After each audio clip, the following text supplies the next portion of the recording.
أنا تأيربن تلقي كايني كرين تردورا يا بيلا تركو تركو قوات. Can I please have a round of applause also for the documentary? Sitting here to my right is Somali, director, and we're also going to be talking to Mo about his so far illustrious career as a director. And we have also here with us Sagal. Sagal you may know from her Instagram and her blog, wonderful stylist and a young Muslim fashionista. And all the way from North America as well, Mona Kosar Abdi, journalist, reporter, and a very warm welcome to you, Mona, as well. Virginia, and this is my first Somali week, and I can't. Sorry, let me start that one over.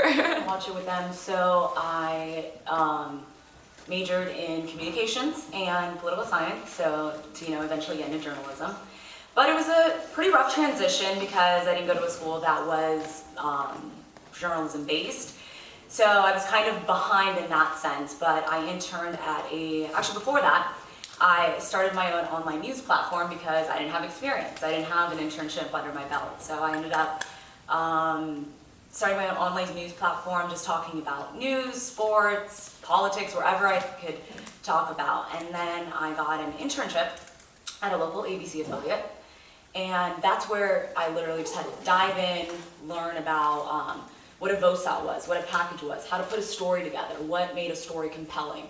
And it was boot camp for me because, again, I was starting from a little bit behind. But also, I knew that I didn't want to just stay there. I wanted to be able to be in front of the camera, really tell the story, put the whole story together, interview people, choose who I wanted to interview.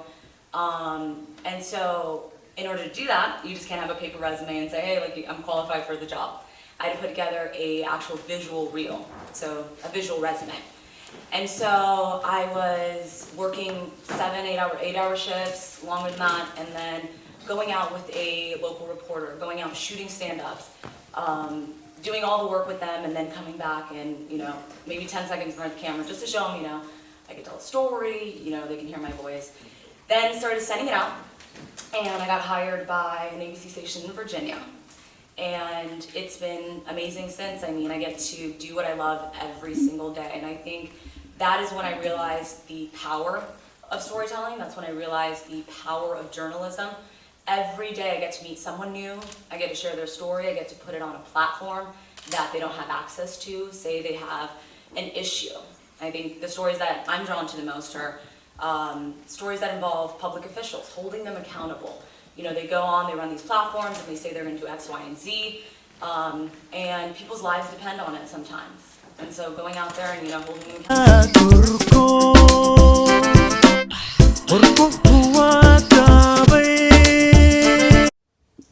Hi guys, my name is Sagaleya.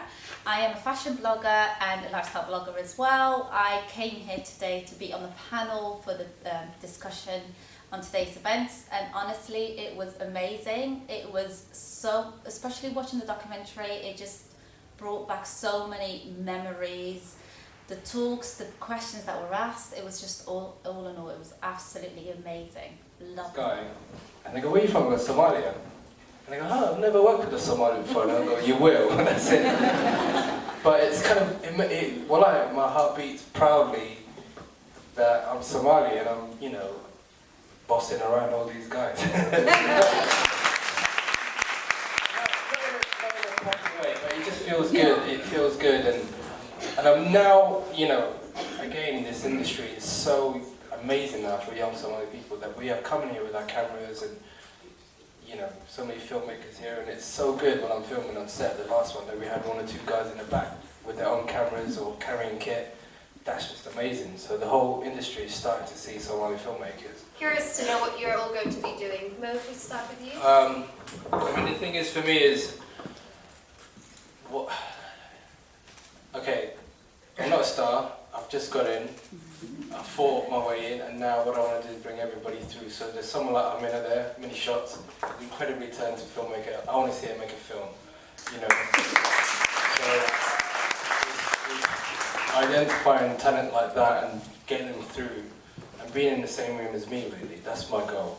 But moving forward in the future, me and a group of Somali team are going to set up a company that's going to commission and look after loads of Somali filmmakers from around the world. Hello, I'm Mona Kosar Abdi. I'm a journalist with ABC in Virginia. And I came out here to my first Somali week, and I think it is absolutely amazing. It is my first time, and I just feel that it's well organized. We're meeting so many different intellectuals from so many different fields.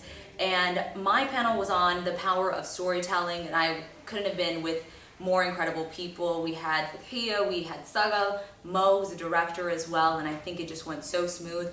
The audience was vibing as well. They had their questions, and at first I was wondering, what the topic exactly, power of storytelling could be so broad, but it went very smoothly. We covered a wide variety of topics, and I think that can have asked for better panel members or a better audience, so supportive.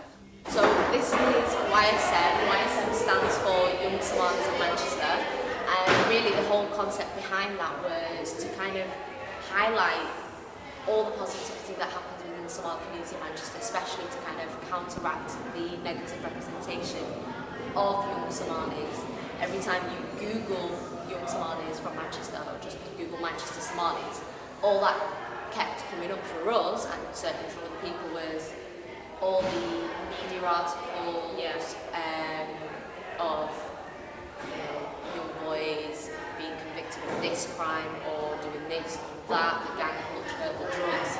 And for us it was just to kind of highlight that that's not what we're about, that's not what the Somali community of Manchester has ever been about. It's been about more.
When piracy becomes our only narrative is when it's a problem. So it's not about being afraid to confront the issues. You will confront it. You'll say, this is still happening in our society, we need to.